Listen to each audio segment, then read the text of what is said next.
In healthcare, we're not targeted by cybercriminals because we're careless. We're targeted because we're predictable. Think about it. Every day we see patients or residents, we've got shifts, we have routines, and we conduct all these procedures. None of it's hidden or unknown. And we're also constrained by our habit system. Think about things like service, trust, and urgency. You see, cybercriminals know this, they understand this, and they want to leverage it to attack us. But they simply do not target us the way most people think they do. And the size of your organization, it's completely irrelevant. What truly matters is your operational fragility. In healthcare, we have always-on operations, a low tolerance for downtime, and regulatory pressure that amplifies the impact. We're targeted in healthcare because disruption, it works here, and it works well. So a few months ago, I'm sitting at my desk on your average Tuesday reviewing these vulnerability reports for one of my clients, and this email comes in with the subject, "Please help." Now naturally, it gets my attention, so I jump over into Outlook to read a little bit more. The email goes on to say, "We're a medium-sized healthcare organization and we just had this security incident. We're concerned patient health info may have been exposed. Are you free for a quick call?" So to make a long story short, I chat with the CIO and he tells me they've got endpoint protection, security awareness training, and cyber insurance, and he just doesn't understand how any of this could have happened. Turns out, one of the finance staff members got scammed by a fake email and entered her password. The attacker used this to get into her mailbox and her SharePoint files, and you guessed it, PHI got exposed.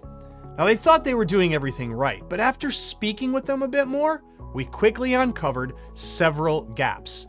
First, there was no security operations center watching the endpoints in the mailboxes. They weren't doing any ongoing risk assessments of their environment, and there was just no ownership of risk at the executive level. Nothing really exotic or exciting happened here. These are just predictable gaps that I see all the time. So how does something like this actually happen? Well, think of it like supply versus demand. So attackers, they demand fast access, reliable payouts, and minimal resistance.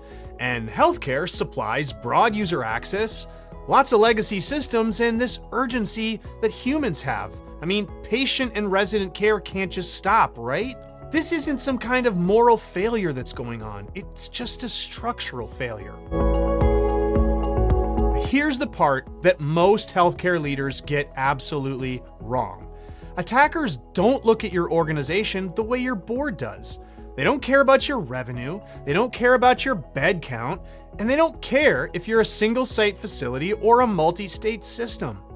What they care about is access, and access today is cheap, it's automated, and scalable. Now, most initial access, it doesn't come from someone targeting you specifically.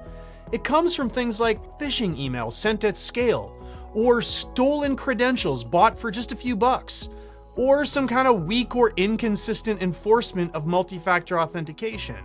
These attacks, they don't discriminate by size, they just filter by who's easiest. And here's the uncomfortable truth for IT leaders. Smaller and mid-sized healthcare organizations, they often check more of those boxes. And it's not because they're negligent, it's just because they're constrained.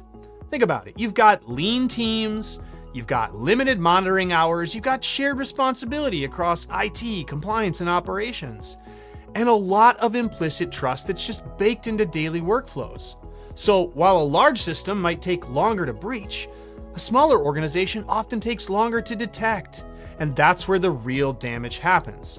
And when something goes wrong, size stops mattering entirely. You see, the Office of Civil Rights just doesn't care how big you are. Your cyber insurance carriers, they don't scale scrutiny based on your head count. And the attorneys for the plaintiffs who are suing you definitely don't care. The question becomes very simple, very fast. Were your actions reasonable, documented, and defensible? And that's why size just doesn't matter. Because once access is gained, impact, accountability, and judgment, they're the same for everybody. After the incident is over, our reality just changes suddenly. We've got increased insurance rates, we've got scrutiny from the Office of Civil Rights, we've got pressure from executives in the board, and the worst part? The why didn't we know about this before conversations that are inevitably going to happen. Most of the time, protecting the network and the data, it falls on IT.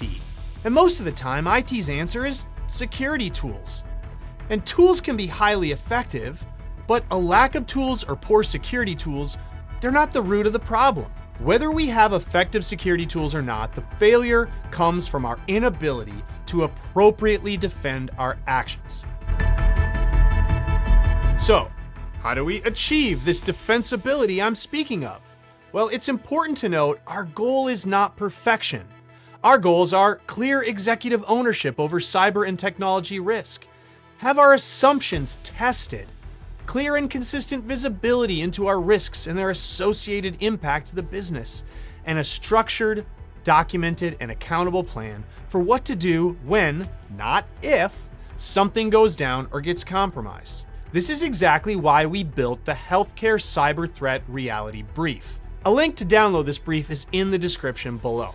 If this was helpful, please hit like and subscribe. And if you need help with cybersecurity, compliance, or just are looking for some kind of a virtual CISO service for your healthcare organization, please reach out using the link in the description.